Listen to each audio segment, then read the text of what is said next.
स्वर्णोदयदीप्तिम् अखिलभुवनचैतन्यप्रसारम्।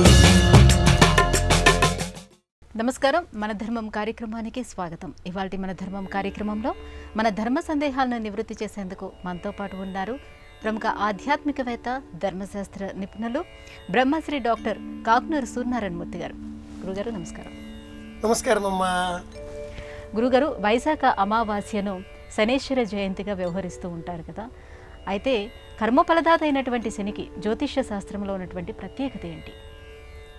విశాఖ నక్షత్ర మండలం సమీపంలో పౌర్ణిమ చంద్రుడు సంచరించేటటువంటి కాలం ఉన్న కారణం చేత ఈ మాసానికి వైశాఖ మాసం అని పేరు.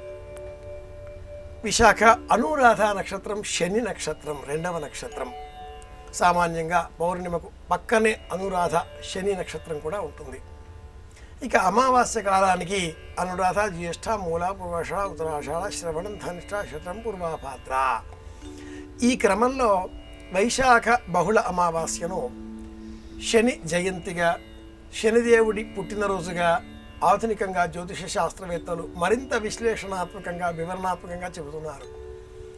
తీవ్రమైనటువంటి సూర్యకాంతి అతలాకుతలం చేసేటటువంటి సందర్భంలో ఒక్కసారిగా వాతావరణం మారి జ్యేష్ఠ మాసం ఆరంభ సందర్భంగా అమావాస్య, పాడ్యమి పక్క పక్కనే రావడంతో వర్షాలు ఆరంభం అవుతాయి.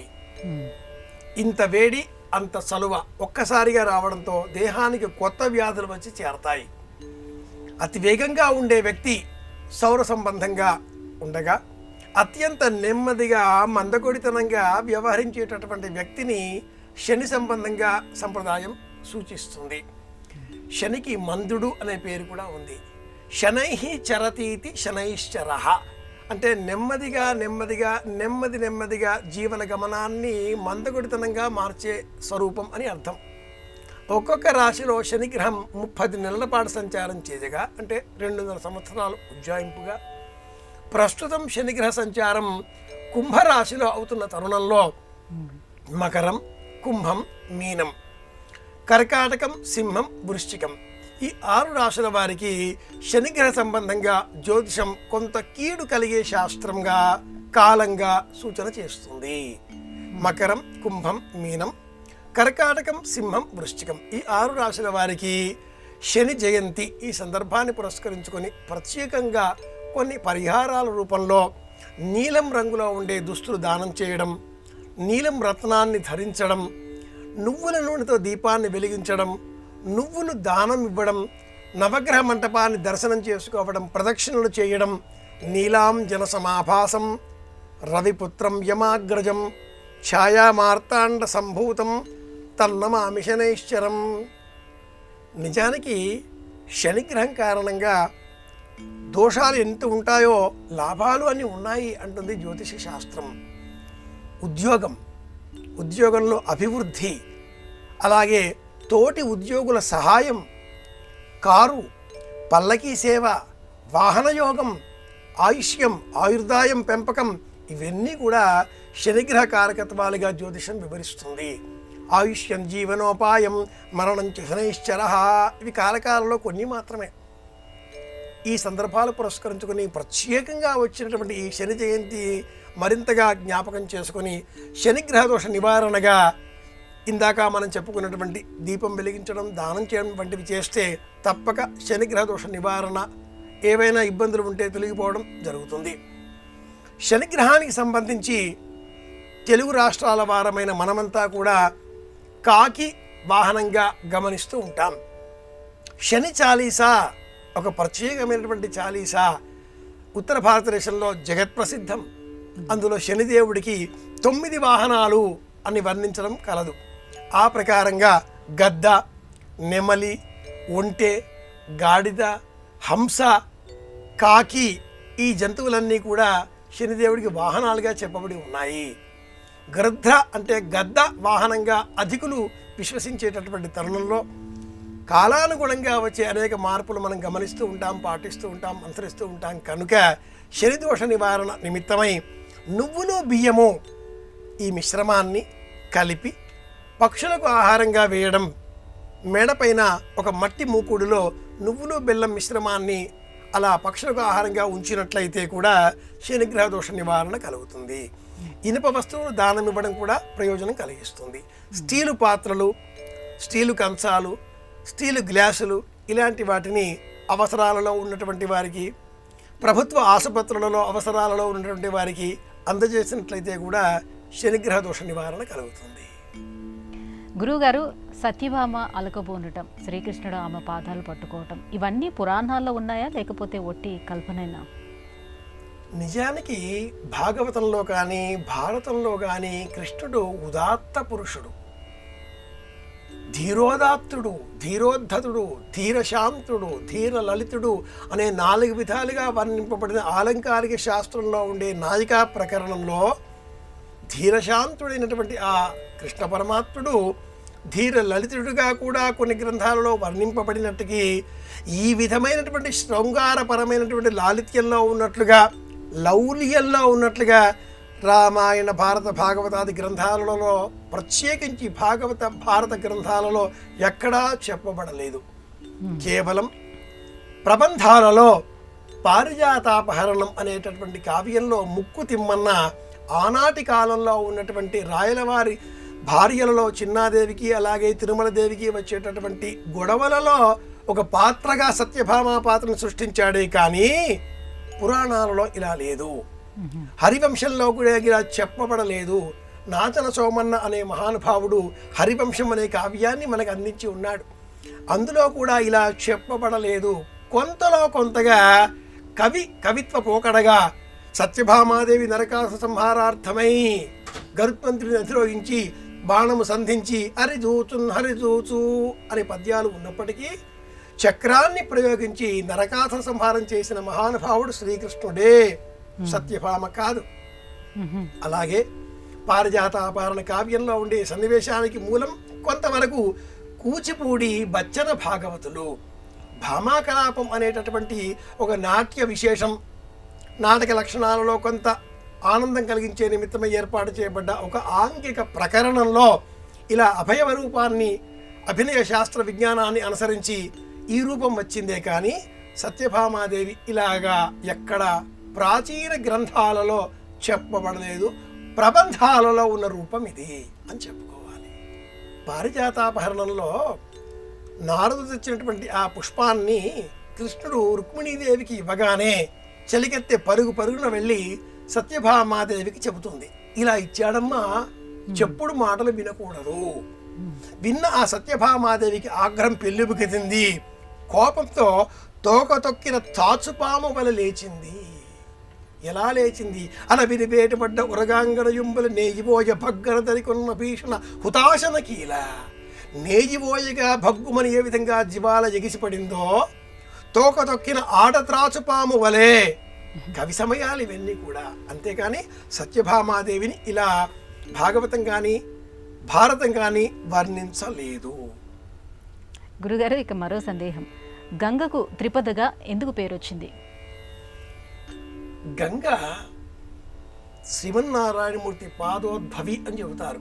బొటనవేలు నుంచి ప్రవహించినటువంటి నది దేవతలను పునీతం చేసే నిమిత్తమే అలా ఉద్భవించింది. అలాగే దక్షాధ్వర సమయంలో అలాగే దక్షయజ్ఞ విధ్వంస సమయంలో ప్రవహించే నదిని ఈశ్వరుడు శిరస్సును ధరించాడు. ఇటువంటి కథలు మనకు శివపురాణంలో పెక్కు కనిపిస్తాయి. స్వర్గంలో ప్రవహించేటటువంటి ఆ గంగ మందాకిని అన్న పేరిట ప్రసిద్ధం.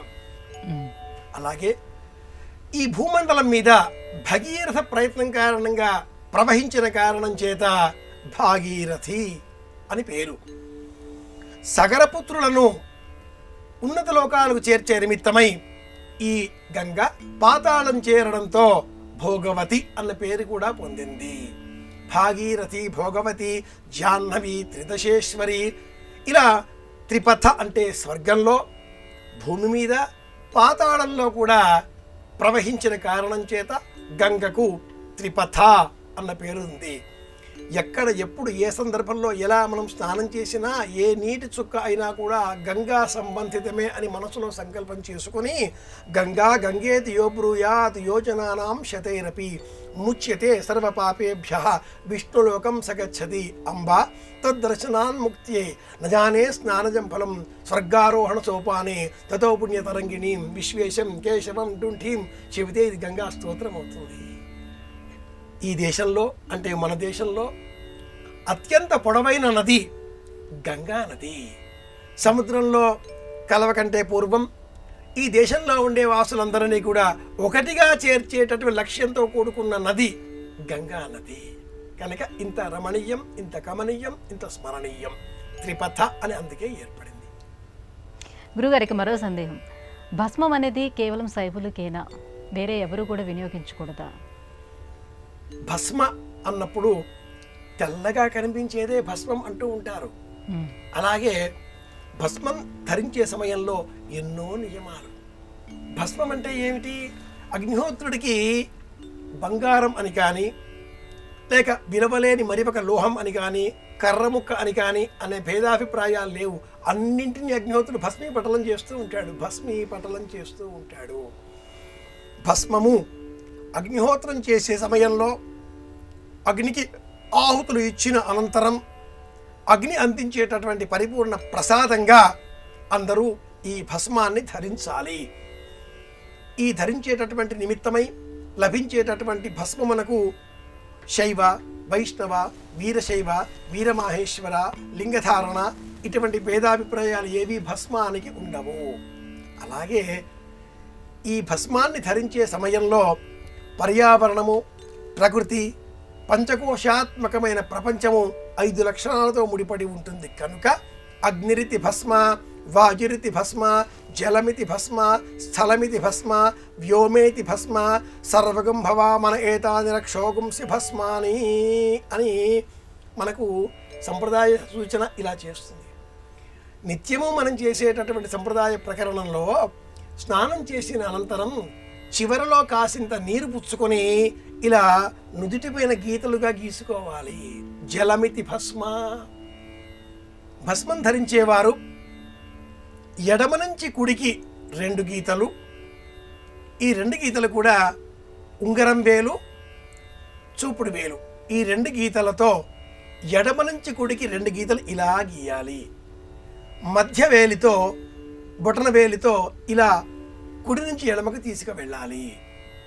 ఈ 3 రేఖలు ఇలా, అంతేకాని ఈ 3 అలా అద్దేసి పిండి కట్ల వలె ఎడమ నుంచి కుడికి తీసుకువెళ్ళి దాని మీద కుంకుమ పెట్టి భగవంతుడిని సైతం భయపెట్టే విధంగా ఇలా భస్మధారణ చేయమని చెప్పబడలేదు. ఈ దేహంలో ఉండేటటువంటి దశవిధ నాడులలో ప్రత్యేకంగా ఇడా పింగళికా మధ్య సుషుమ్నా జై నమో నమః, దిగువ ఎగువ ఉండే ఈ గీతలు ఇడా పింగళి, మధ్యలో ఉండేటటువంటిది సుషుమ్న. ఇలా ఎడమ నుంచి కుడికి 2 గీతలు, కుడి నుంచి ఎడమకి 1 గీత, ఈ విధంగా అలంకరించుకున్న అనంతరం ఆ భస్మాన్ని దేహములో 14 చోట్ల అలదుకుంటే వీరశైవం అవుతుంది. అరచేతిలో, ఎడమ అరచేతిలో భస్మం వేసి అందులో పంచకోణాకారం లిఖించి 5 కోణములతో వచ్చేటటువంటి ముగ్గు వేసి ఓం నమ శివాయ పంచాక్షరి వ్రాసి 2 చేతులను ఇలా అలదుకొని తదుపరి ఈ విధంగా దేహమంతా కూడా భస్మమును అలదుకోవాలి అని ప్రకారం. ఇందులో శైవమైన వైష్ణవమైన ఏ విభేదము లేకుండా అందరూ అగ్నిహోత్ర సంబంధంగా లభించేటటువంటి భస్మాన్ని నిరభ్యంతరంగా ధరించాలి. ఇది శాస్త్ర ప్రమాణం. ఇది భస్మధారణ. చాలా చక్కగా వివరించారు గురుగారు. గురుగారు, ఇక మరో సందేహం, సీతా స్వయంవరం సమయానికి శ్రీరాముడు మిథిలకి చేరుకున్నాడా? అలాగే వివిధ దేశాల రాజులందరూ వచ్చి శివధనుసును ఎక్కుపెట్టడంలో విఫలమైనప్పుడు రాముడు శివధనుసును ఎక్కుపెట్టడంలో ఉన్నటువంటి ఆంతర్యం ఏమిటి? జనకులకు వంశపారంపర్యంగా ఇంటిలో లభించినటువంటి ఆస్తి శివధనుస్సు. శివధనుస్సును పూజించడం మిథిల నగర రాజరిక లక్షణం.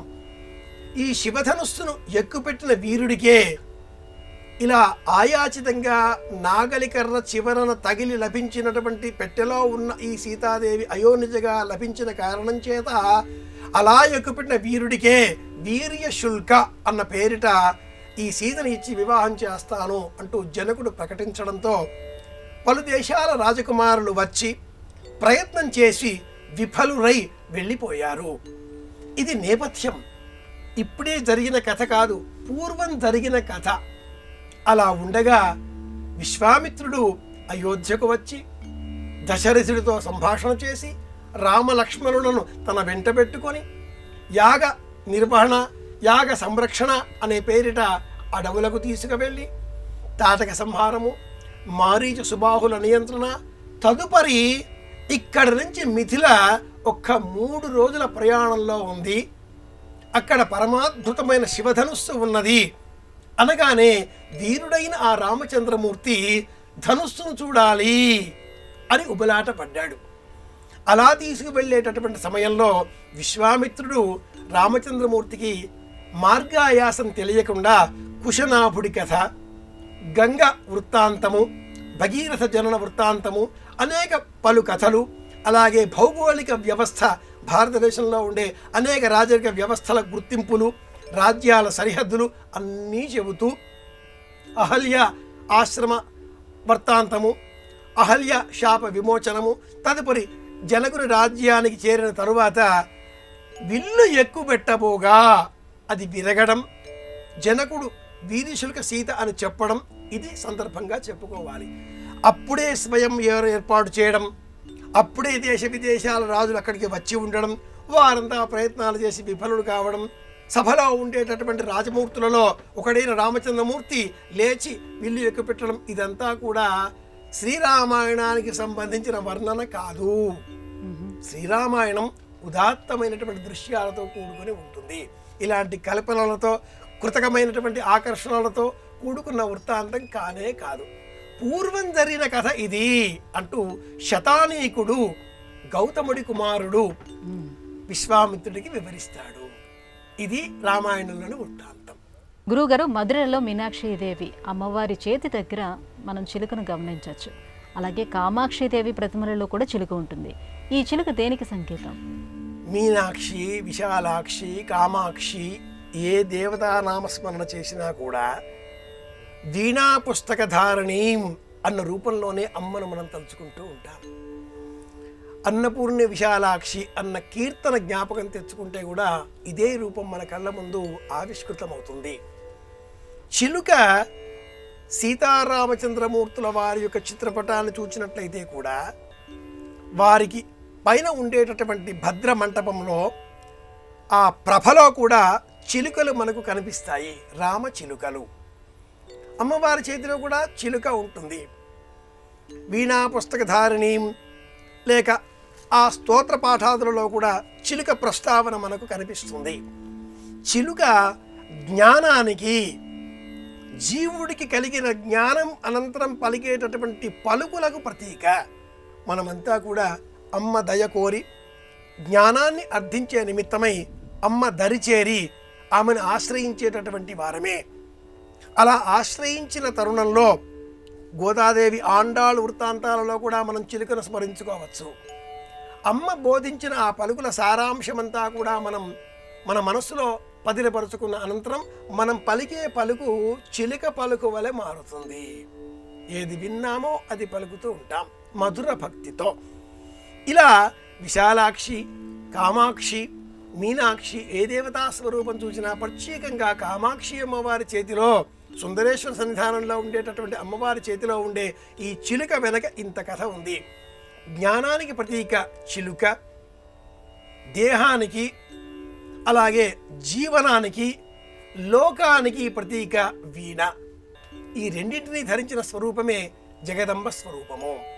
కనుక చిలుక ఉండడంలో అంతరార్థం ఏమిటి అంటే జీవుడికి, జీవుడి జ్ఞానానికి ప్రతీక అని స్వీకరించాలి.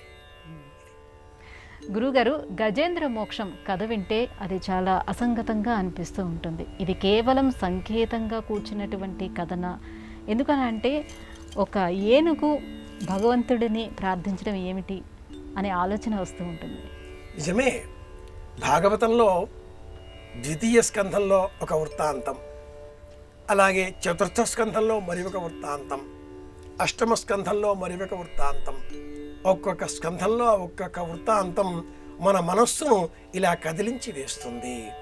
మానవాధీశ్వర మనువు నాలవవాడు తామసుండనగా ఉత్తముని భ్రాత. భాగవతంలో గజేంద్ర మోక్షణం మొట్టమొదటి పద్యం ఇది. వసువులలో మనువులలో అనేకం ఈ భాగవతాలు, అనేక గ్రంథాలు ఇలాంటివి వివరాలు చెబుతూ ఉంటాయి. అష్టవసువులలో ఎలా వృత్తాంతం చెబుతూ ఉంటామో అలాగే ఈ మనువులలో 4వ మనువు తామసుడు అనే మనువు. అతడి కాలంలో జరిగిన వృత్తాంతం ఇది.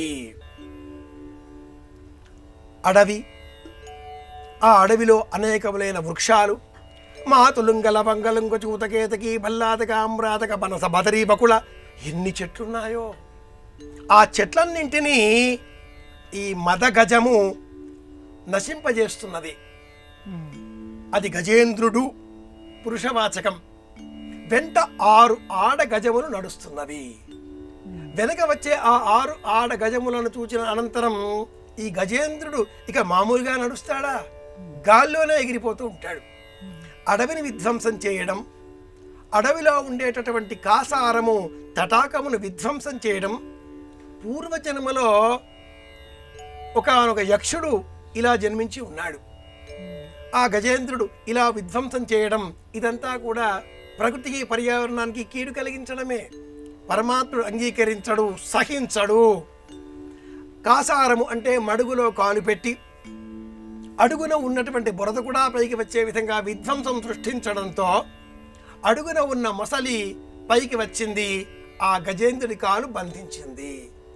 హాహా హూహు అనే పేరు గల గంధర్వుడు శాపవశాత్తు ఆ మడుగులో ఇలా మొసలిగా ఉన్నాడు. ఇప్పుడు తేలుతుంది నిజమైన కథ. ఆపద వచ్చే వరకు గజేంద్రుడు భగవంతుడిని నమ్మలేదు. మనం కూడా ఆపద వచ్చేంత వరకు పరమాత్ముడి ఉనికిని గుర్తించం కదా. పాండవులకు ఆపదలు కలిగేంత వరకు పక్కనే పరమాత్ముడిని కృష్ణుడు ఉన్నాడు అన్న జ్ఞానం లేదే. ఆ జ్ఞానం ఉంటే అజ్ఞానం కలగదు కదా. ఇప్పుడు ఈ గజేంద్రుడు కలడందురు దీనుల ఎడ కలడందురు యోగి వంద్య గణముల పాలిన్ కలడందురు అన్ని దిశలను కలడు కలండనడివాడు కలడో లేడో. ఇప్పుడు అవసరం ఏర్పడింది దేవుడితో. మనం కూడా అవసరం ఏర్పడితే, కారు పాడైంది, పరమాత్మ నీవు బాగు చేస్తే బాగుండు, ఆయన వచ్చి బాగు చేస్తాడా? ఎవరినో పంపిస్తాడు. ఆ ఏనుగు మనస్సులో పరమాత్ముడిని సంకల్పించుకొని ఆలయం నిర్మించుకొని మనస్సులోనే ప్రార్థించింది. ప్రాణంబుల్ ఠావుల్ దప్పే మేనుడస్తే, తనువు శరీరము మానము ప్రాణములు అన్నీ కూడా అలసిపోయాయి. కాబట్టి నీవే తప్ప ఇతఃపరంబరుగా మన్నింపంతగు దీనునిన్. పరమాత్ముడు వైకుంఠంలో ఉండి అక్కడి నుంచే చక్రం ప్రయోగించవచ్చు కదా. స్తంభంలో పుట్టినట్లుగా ప్రహ్లాదుడి కోసం సరస్సులో మడుగులోనే పుట్టవచ్చు కదా. ఎందుకు దిగి వచ్చాడు? అలా వైకుంఠపురంబులో నగరిలో ఆమూత సౌదంబులో ఉండే పరమాత్ముడు తన వెంటన సిరిలచ్చి వెంటన ప్రోధవ్రాతంబు ఎందుకు దిగి వచ్చాడు? ఎందుకంటే రావే ఈశ్వర కావవే వరద సంరక్షింపు భద్రాత్మక అని ఆ గజేంద్రుడు మొరపెట్టుకున్నాడు. మీరు రావాలి, చూడాలి, కాపాడాలి. ఇది పిలుపు. మనం కూడా మన ఇంట్లో పిల్లవాడు ఏదో తప్పు చేశాడు, ఫ్రిడ్జ్లో ఏదో పగలగొట్టాడో పారవేశాడో విధ్వంసం సృష్టించాడు. చూసిన మనం వాడిని కోప్పడి నిశ్శబ్దంగా సర్దుకోకుండా చూచి ఇట్రా, ముందు రా, చూడు ఇలాగేనా అని మనం ప్రత్యక్షంగా పిలిచి చూపిస్తాం. గజేంద్రుడు కూడా ఆ పని చేశాడు. భాగవతంలో ఉండే ఈ కథ వింటే మనకు జీవితంలో ఎలా బ్రతకాలో తెలిసి వస్తుంది. సంయమనంతో ఎలా వ్యవహరించాలో నేర్పేటటువంటి ఆఖ్యానమే గజేంద్ర మోక్షణ కథ. ఈ లోకంలో ఉండే సంసార బంధనాలు అనేకం నిత్యం. వీటిలోంచి మనకు విడుదల కావాలి. మనస్సులో ఆలయాన్ని నిర్మించుకోవాలి. మనం కాశీకి వెళదామా? మనం ఉన్న చోటు కాశీగా మార్చుకుందామా? తిరుమలకి వెళదాం ఒకసారి జీవితంలో చాలు. మాటి మాటికే వెళ్ళి వెంకటేశ్వర స్వామి వారిని విసిగించనక్కరలేదు. చూశాం కదా, ఆ పుణ్యం ఉంది కదా. ఆ అనుభవంతో అందరిలో కూడా వెంకటేశ్వర స్వామి వారిని చూసే ప్రయత్నం చేద్దాం. ఒక్కసారి పిలిస్తేనే గజేంద్రుడి కోసం దిగి వచ్చిన నరహరి మనం పిలిస్తే రాడా? విశ్వాసం మనలో ఉండాలి అని చెప్పడం కోసమే ఈ వృత్తాంతం. గురుగారు, ఇవాళ మన ధర్మం కార్యక్రమంలో మాకు వచ్చినటువంటి సందేహాలన్నీ నివృత్తి చేసినందుకు ధన్యవాదాలండి. కృష్ణార్పణం. ఇది ఇవాళ మన ధర్మం కార్యక్రమం. రేపటి మన ధర్మం కార్యక్రమంలో మళ్ళీ కలుసుకుందాం. నమస్కారం. ఈ కార్యక్రమాన్ని తిరిగి చూడాలనుకుంటే www.youtube.com/@ETV Life Spiritual లో చూడవచ్చు.